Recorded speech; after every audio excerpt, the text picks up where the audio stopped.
Hi everyone. Today we are going to look at exercise 4. Exercise 4 in your reading and writing paper. So what is exercise 4 in your reading paper? Yes, it's summary writing. Summary writing for both core and extended students. So when we look at summary writing, you are going to write summary writing after handling comprehension, multiple matching and note making. So there you would have written short answers and letters and notes, but here you are going to write a long summary. So that's why when we ask the students about summary writing, they immediately tell that it's boring. Summary writing is boring. Then some of them say, in summary writing, using own words is difficult. And even they say it's always too long or too short. That means when they complete writing the summary, they find their summary too long or too short. But whereas there are some students who like to write summary because of different reasons. Like they say, I score more marks in summary, then I always get all the points, and also it's easy to find the points. So I'm sure you also will have these points from your side when you deal with the summary. So okay, what is summary writing? So summary writing for both extended and core students will be the same task or similar task. Now when you look at extended,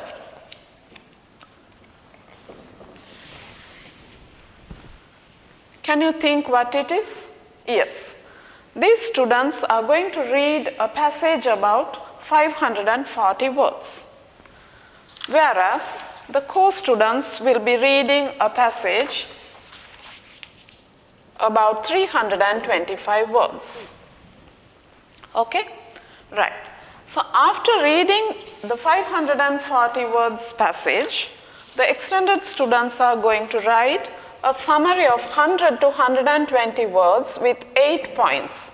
It is not exactly 8 points, they can write more than 8 points, but they should have at least 8 points. Right? Then what about the core students? Yeah. They will be reading a passage about 325 words length passage, and they will be writing a summary of 80 to 90 words with 6 or more points. Okay? So this is the summary writing, which is exercise 4 in the reading and writing paper. Okay, so to make the summary writing a happy experience for all of us, we could follow some points. Right? I'm very sure that you would have practiced, you would have heard the same advice again and again, but once again, just to remind ourselves, right? So be ready for any topic. You should not feel that it's about sports, I don't like sports, so it is going to be very boring, I will not know. Those feelings should not come into your mind when you are going to read the passage. So be ready for any topic. Then when you see a new topic, don't panic. Don't get scared of the passage, because all the points are in the text. What you are going to read, from there only you will be getting the points. So you don't have to worry about it, because everything is going to be there for you. Then next one, a common thing every teacher would have told you, don't spend more than 30 minutes. So now you are going to do 6 exercises. So the 4th one is summary. So spend around 25 to 30 minutes, not more than that. Okay. So by doing these preparations, you will be ready to handle the summary. So now we will see how and what we are going to do with our summary passage. So we'll assume that this is your summary, the passage in the paper. Okay? So this will be exercise 4. they would have given you the question here, and you will have a passage, paragraphs, different paragraphs, and there will be even pictures for you to see, 1 or 2 pictures they would have given. It is the same for co and extended, but the passages will be different and length also will be different, right? You all know that. So first, when you look at this passage, what are you going to do? So first one, you have to read the question and underline the key words. So the question is going to be here. So you are going to apply number 1 rule with the guidelines and the question. You have to read the question and underline the key words in the question. Okay? Right. So what will be the second point? So now you have read the question, you know what they are asking you to do, and you have underlined the keywords to remember throughout the summary writing, and then now you are going to read the whole passage. Isn't it? You are going to read the whole passage. While reading, look for relevant points and underline and quote them. So you would have learned, sometimes there will be summary questions, different summary questions.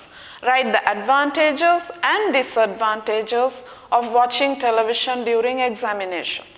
So A and D for advantage and disadvantage, you would quote them. So if it is only advantages of playing sports, so you will be underlining the points. So it is up to the children to underline, code, even bracket, anything you could do to identify the points in the passage. Okay? Right. Now the third point. Number 3 would be check if your points answer the question. So now you have finished underlining the points, then after that do the 3 with 1. Check all this whether the points underlined are answering the question. Sometimes you would have underlined so many things which will not be relevant to the question. So we have to make sure that the underlined points are answering the question. Okay? So once you make sure your points are okay, what you have underlined are fine, then you have to do number 4. So number 4 is going to be select the most relevant and important points. Now you have got a lot of points there, you have underlined, and now we are going to select the most relevant and important points. So remember, extended students, you have to have at least 8 to 9 points, right, to be on the safer side. Then core students, it should be 6 to 7 points. So make sure at least 6 points should be there. So you can underline more points than that. And extended students also will be doing the same. More than 8 points could be underlined. Okay? Right. So now you are sure of your points. You are ready with your points for the summary. Now comes the important part. What are you going to do? You are going to use some own words without changing the meaning. Now we have the points over here. Now we are reading the point, and for that point, try to use or substitute some own words, but you should not change the meaning of the point. Okay? Right. So that is your next task. Then once you do that, what are we going to do? Now we are going to write the summary. Okay? So when you write the summary, you are going to write the summary in 1 paragraph. Okay? Whether it is 2 question summary or whether it is about advantages and disadvantages, but you are going to write in 1 paragraph. Okay?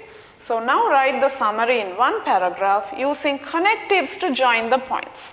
Now you have used own words as number 5, right, without changing the meaning. Now you have got all the points. So without copying the points as sentences, try to use some connectives to join the points, so which will make it as 1 paragraph summary. Okay? Right. Then I think some of you feel a little bored with all the rules or numbers, but still you have to do it. Once you practice doing this, it will be an easy experience. Okay? Right. So number 7 is going to be Now you have finished writing the summary, it's one paragraph, but you are not going to lose any marks which is going to be given for you. So you are going to count the words. You have to count the words in summary writing. Okay? So count the words to see if it is short. Right? So core students should not write below 70 words. Your summary should be 80 to 90 words, but if you write below 70 words, it is short summary. So make sure you write more than 70 words. And extended students, your summary should be 100 to 120 words, but you can't write below 105 words because it's going to be a short summary. Okay? So count the words and see whether it is short. And make sure your summary is not long. If it is 121 words for extended students or 91 words for core students, it's going to be a long summary. So whatever you write more than your word limit, the examiner or your teacher will not consider that as your summary. So they will just cross out the excessive words and they will mark what is 120 and what is 90. Okay, right. So then the last one, in case if your summary is short or long, you have to read again and edit your summary to make it a perfect summary. Okay, so this is what we are going to do with the summary writing. So we will try in another lesson how to apply all these points or tips and techniques. Right, now you assume, now you know what is summary writing, how you are going to deal with your summary writing, and some students will even have the order in different, like the numbers in different order. It's fine.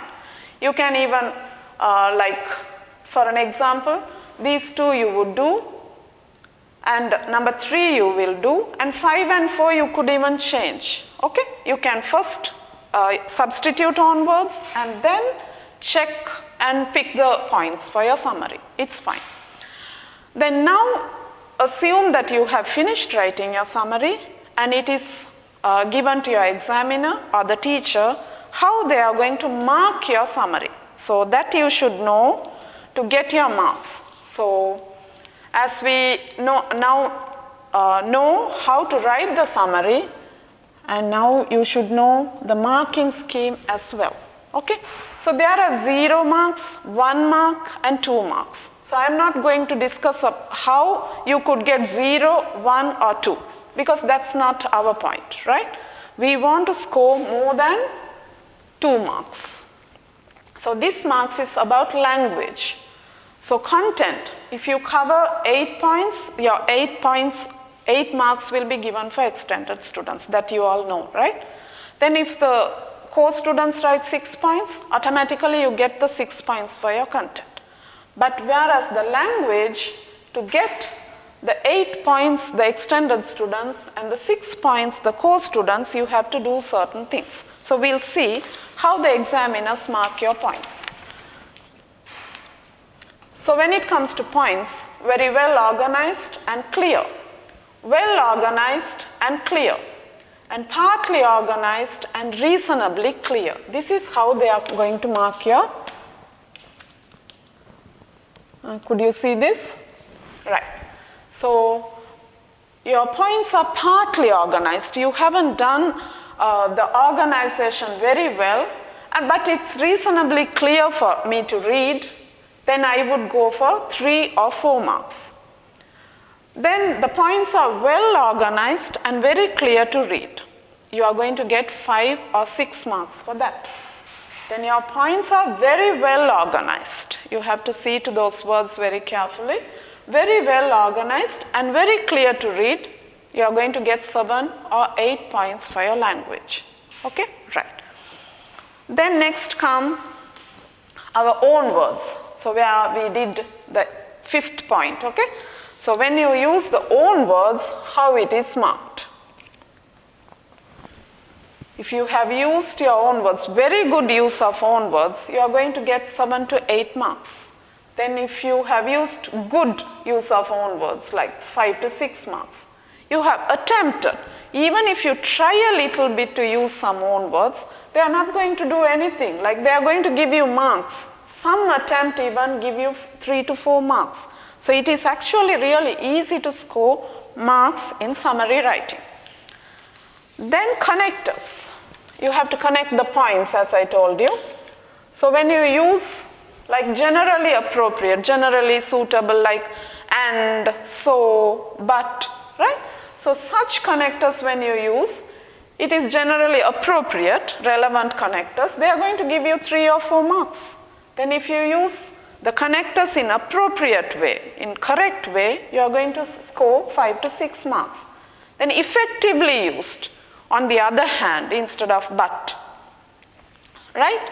Whereas, moreover, such effective connectors are used appropriately, then you are going to get 7 to 8 marks. Then comes the vocabulary and grammar.